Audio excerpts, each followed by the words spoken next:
Hello everyone, welcome back to the channel. आज के video में मैं आपसे बात करने वाला हूँ मेरी बाइक के बारे में।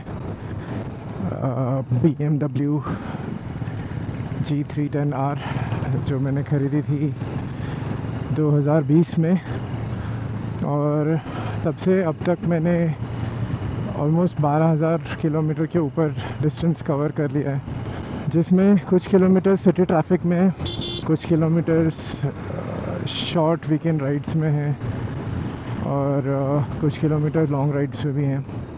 तो मैंने सोचा कि ये सारा जो एक्सपीरियंस है वो मैं आपके साथ शेयर करूं। तो शुरुआत करते हैं इस बाइक के इंजन से। काफ़ी सारे ओनर्स ये कंप्लेन करते हैं कि इंजन में बहुत सारे वाइब्रेशंस हैं। अब ये किसी स्पेसिफिक यूनिट के साथ लिमिटेड है या नहीं मुझे नहीं पता, लेकिन ये बात आप एक टेस्ट राइड से कंफर्म कर सकते हैं। लेकिन मेरी बाइक में उतने वाइब्रेशंस नहीं फ़ील होते जितने मैंने कुछ ओनर से सुने। स्पेशली कुछ लोगों का ऐसा भी कहना है कि कहीं से रैटलिंग नॉइसेस वगैरह आते हैं, जो मेरी बाइक में मैंने कभी एक्सपीरियंस नहीं किया है। इंजन के पावर के बारे में मैं बात करूँ तो काफ़ी लीनियर पावर डिलीवरी है। इंजन बिल्कुल भी एग्रेसिव नहीं है, बहुत ही लेड बैक किस्म का इंजन है। तो अगर आप किसी छोटे डिस्प्लेसमेंट बाइक से अपग्रेड कर रहे हैं इस बाइक पे, तो ये बाइक आपके लिए काफ़ी फॉरगिविंग होने वाली है। बिल्कुल भी इंटिमिडेटिंग नहीं है, और ऐसा भी नहीं है कि एकदम अंडर पावर्ड है कि आपको कभी ऐसा लगे कि आपको पावर की ज़रूरत है और बाइक पिकअप नहीं उठा रही है। चाहे वो स्लोप्स पे हो, पॉजिटिव इंक्लिनेशंस पे हो, चाहे आपके पीछे पिलियन क्यों ना बैठा हो, बाइक मुझे पर्सनली कभी भी अंडर पावर्ड नहीं लगी। स्पेशली मेरे लद्दाख के ट्रिप में, जब मैं और बाइक पूरा लोडेड था मेरे लगेज से, तभी भी पूरे लद्दाख के ट्रिप में मुझे कभी भी ऐसा लगा नहीं कि बाइक अंडर पावर्ड है। गिवन कि वहाँ पे ऑक्सीजन कम रहता है, तो most of the times bike के जो एक्चुअल पावर फिगर्स हैं उससे कम पावर इंजन जनरेट कर पाता है।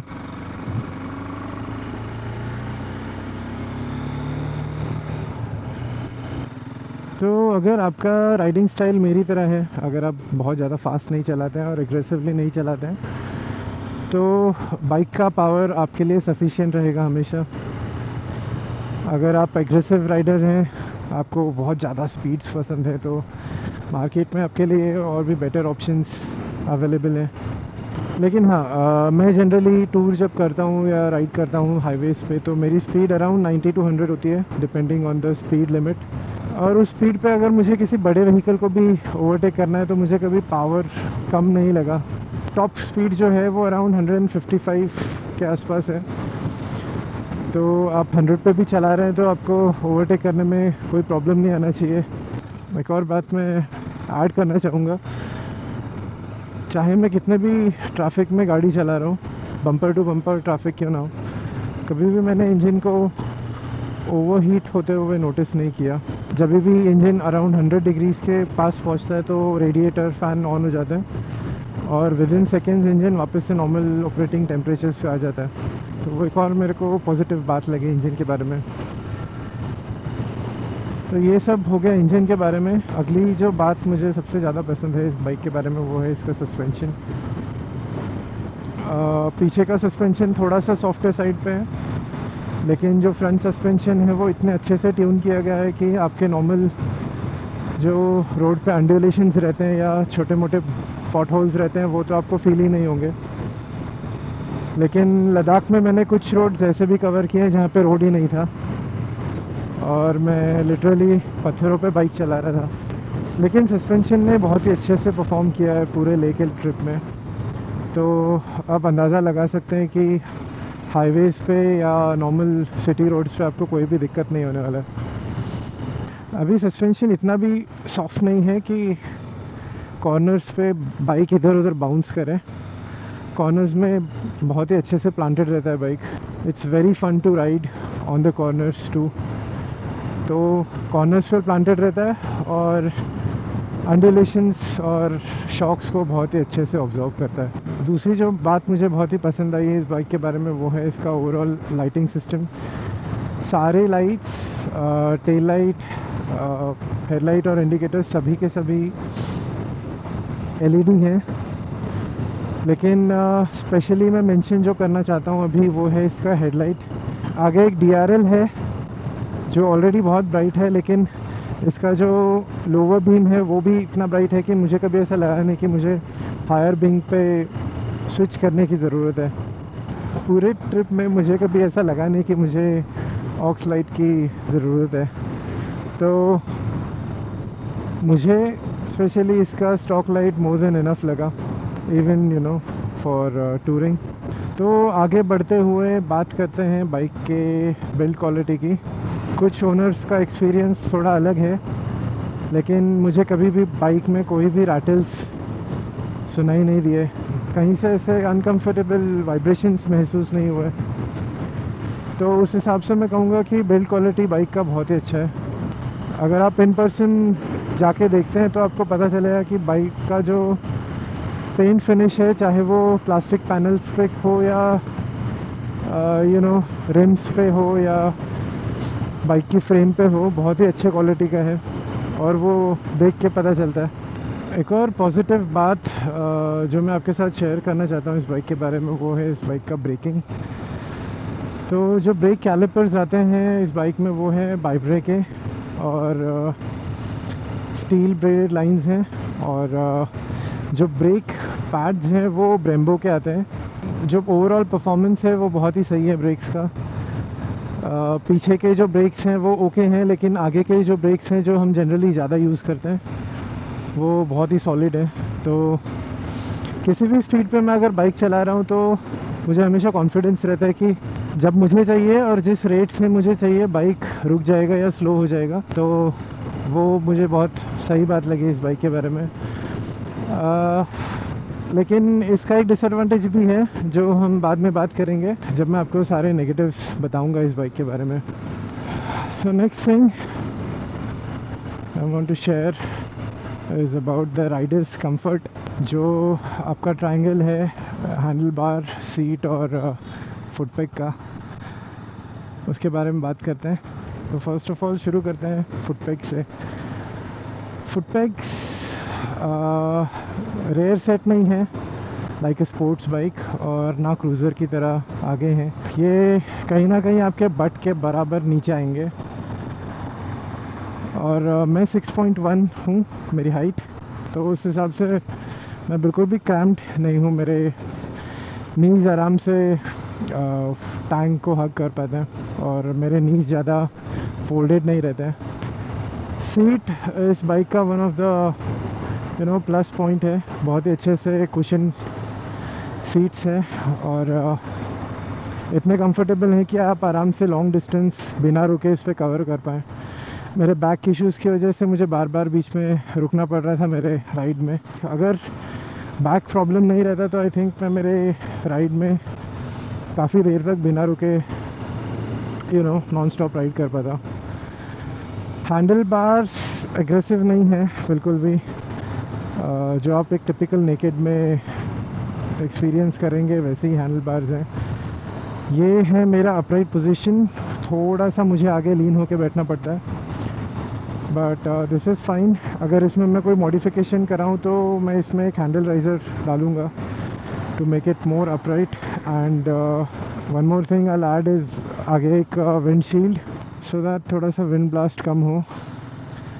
80-90 तक इस बाइक को विदाउट विंडशील्ड चलाना is fine with the tank bag, but उसके ऊपर विंड ब्लास्ट बहुत ज़्यादा आपको फील होगा।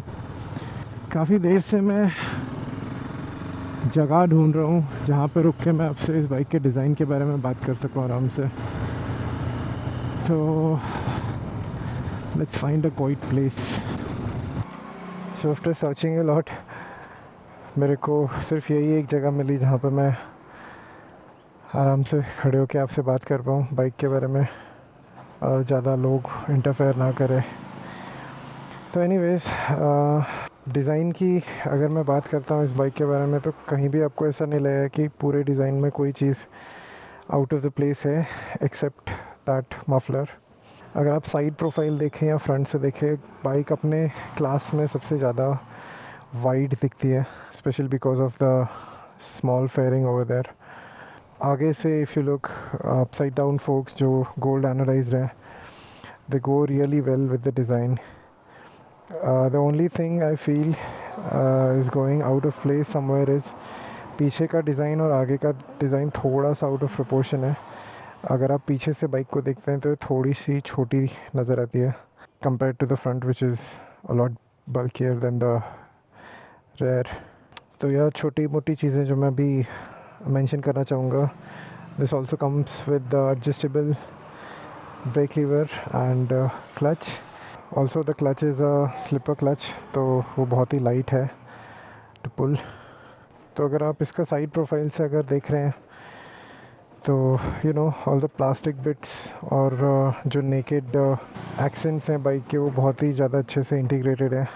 What I mean by that is जो प्लास्टिक सेक्शन है वो जहाँ से ख़त्म होता है और then you get this beautiful exposed frame over here जो एक रेड कलर में है।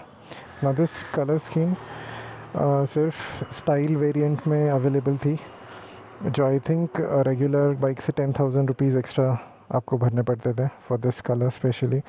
नाउ ये कलर हो गया डिसकंटिन्यू एंड इसकी जगह I think white and blue colour का कुछ तो कॉम्बिनेशन है, but I think this was the best colour combination that they had. Also जो अटेंशन टू डिटेल है मुझे बहुत पसंद आया, स्पेशली द DRL, बहुत ही ब्राइट DRL है। And also I really love the way the indicators are styled, which are really good, but they are also very expensive. So moving on, let's continue on the road. तो बात करते हैं थोड़े negative points की जो मुझे इस bike के बारे में लगते हैं। पहली बात तो ऑब्वियस है, सिंस ये BMW का बाइक है तो इसका सर्विसिंग और मेंटेनेंस काफ़ी एक्सपेंसिव है। सर्विसिंग मैं नहीं कहूँगा, सर्विसिंग ठीक ठाक है, मतलब अगर आपने मेरे सर्विसिंग वीडियोस देखे हैं तो एक सर्विस आपको ऑन एन एवरेज 8,000 का पड़ेगा, लेकिन ये सर्विस आपको साल में एक ही बार कराना है या 10,000 किलोमीटर में। लेकिन बाइक मेंटेन करने में काफ़ी ज़्यादा एक्सपेंसिव है। अगर आप इसके स्पेयर पार्ट्स देखें या इसका जो ओवरऑल लेबर कॉस्ट जो आता है वो काफ़ी एक्सपेंसिव है। फॉर एग्ज़ाम्पल मेरे सेकंड सर्विसिंग के टाइम पे मुझे क्लच केबल चेंज कराने की ज़रूरत थी और सिर्फ क्लच केबल का कॉस्ट 900 था, जिसके ऊपर उन्होंने लेबर कॉस्ट लगाया था 1100 का। तो सिर्फ क्लच केबल चेंज कराने के ही 2,000 रुपये हो गए थे उस टाइम पे। और जैसे मैंने पहले कहा था, ब्रेक का एक डिसएडवांटेज भी है। ब्रेम्बो के ब्रेक पैड्स थोड़े से एक्सपेंसिव रहते हैं, जैसे कि आप अगर KTM और हिमालयन का वगैरह देखते हैं तो वो अराउंड 250 to 300 में आ जाते हैं, लेकिन ब्रेम्बो के जो ब्रेक पैड्स हैं उनका कॉस्ट अराउंड आई थिंक 3,000 पर पेयर है। तो फ्रंट का 3,000, रेयर का भी अराउंड 3,000 और उसका फिटिंग चार्जेस अलग से। तो या बाइक डेफिनेटली एक्सपेंसिव है मेंटेन करने के लिए। इसमें थोड़े से वर्क अराउंड्स आप लगा सकते हैं, क्योंकि अपाचे RR 310 का जो स्पेयर पार्ट्स है वो काफ़ी सारे इससे मैच करते हैं। तो आप TVS से स्पेयर पार्ट्स मंगा के आपके लोकल मैकेनिक से इसमें इंस्टॉल करवा सकते हैं, जैसे कि चेन स्प्रॉकेट हो गया या ब्रेक्स हो गए। सर्विसिंग से ही रिलेटेड एक और बात है कि इसका सर्विस नेटवर्क जो है वो बहुत ही लिमिटेड है, और अगर आप किसी टूर पे जाते हैं और बाइक को कुछ हो जाता है तो आपके पास रोड साइड असिस्टेंट के अलावा कोई ऑप्शन नहीं रहेगा। तो अगर आप ये बाइक लेने की सोच रहे हैं तो बाइक लेते टाइम ही RS से करवा लीजिए बाइक का। दूसरी जो बात है वो डिज़ाइन से रिलेटेड है, जो नेगेटिव बात है। It's not a big deal, but थोड़ा सा मुझे ये नैग करता रहता है प्रॉब्लम। इट्स बेटर अगर मैं आपको रुक के दिखाऊं। तो जब भी आप आपके नीज़ यहाँ पे लॉक करने की कोशिश करेंगे, टैंक का डिज़ाइन थोड़ा सा स्लिपरी है और ऐसे प्रॉपर स्पेस नहीं है कि आप आपका नी यहाँ पे लॉक कर पाएँ। जब भी आप हार्ड एक्सेलरेट या कॉर्नर्स में लीन करेंगे, या जब भी आप हार्ड ब्रेकिंग करेंगे तो हमेशा ऐसा लगता है कि आप आगे की तरफ स्लिप हो रहे हैं। तो उसके लिए मैंने यहाँ पे टैंक ग्रिप्स लगा के रखे हैं, और टैंक ग्रिप्स लगाने के बाद डे एंड नाइट का डिफरेंस है। तो एक और बात यहीं पे जो मुझे प्रॉब्लमेटिक लगती है इस डिज़ाइन में, कि अगर आप यहाँ से देखें तो ये जो वाइट पोर्शन है, वाइट पैनल है, वो टैंक से थोड़ा सा बाहर आया हुआ है, और जब भी आप यहाँ पे नी लॉक करके बैठते हैं तो यहाँ पे आपका राइडिंग पैंट या जो भी आपने जीन्स पहना है वो वहाँ पे हमेशा रब करता रहेगा। तो जब मैं लद्दाख के ट्रिप में था तो मैंने वहाँ पे एक मास्किंग टेप लगा के रखा था, और कुछ दिनों बाद वो मास्किंग टेप भी फट गया था पूरी तरह से। अगर आप इसके बारे में कुछ नहीं करते हैं तो वहाँ पे आपका पैंट रब हो के वहाँ का कलर निकलना शुरू हो जाएगा।